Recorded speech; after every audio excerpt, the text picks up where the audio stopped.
श्री स्वामी समर्थ. नमस्कार, कसे आहात तुम्ही? आज मी तुम्हाला जो पदार्थ दाखवणार आहे ते म्हणजे सुरनळी, एक प्रकारचा गोड डोसा आहे हा. आणि त्यासाठी काय साहित्य लागतं ते आपण बघूया. चला. तर प्रथम तर तांदूळ घ्यायचे आहेत आपण. हे इडलीचे तांदूळ घेतले तरी चालतात.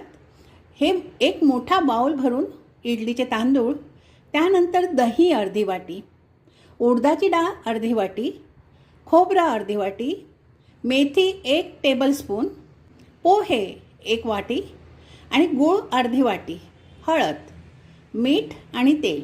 प्रथम तर हे तांदूळ जे आहेत ते स्वच्छ धुवून 4 ते 5 तास भिजत घालायचे.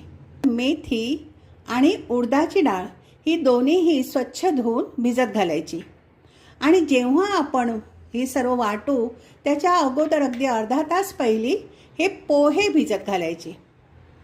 आणि त्यानंतर हे सगळं आपल्याला वाटण करायचं आहे. हे भिजवलेले तांदूळ मी आता मिक्सरच्या भांड्यात काढून घेतले आणि त्यामध्ये मी आता हे खोबरं घालते, कारण की खोबरं पण बारीक व्हायला वेळ लागतो ना.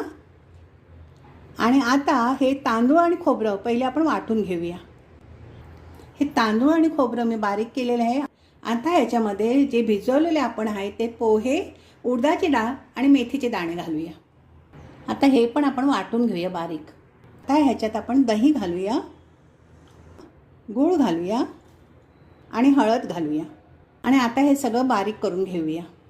अशा प्रकारे आपलं हे बॅटर तयार आहे. छान रंग आला आहे. आता हे रात्रभर आंबवायला ठेवायचे. आता हे पीठ आंबलेलं आहे आपलं रात्रभर. तर एकत्र करून घेऊया हे सगळं. आता ह्याच्यात आपण चवीनुसार मीठ घालायचं आणि ते सगळं एकत्र करून घ्यायचे आणि डोसा बनवायचे. एक डाव भरून पीठ घ्यायचं आणि ते हलके तव्यावर सोडायचं. आणि हा पसरवायचा नाही. हा डोशाच्या सर्व बाजूने तुम्हाला आवडत असेल तर बटर किंवा मग तेल काहीही सोडू शकता. आणि आता झाकण ठेवून हा डोसा मंद गॅसवर तो छान शिजायला द्यायचा. आता झाकण काढूया.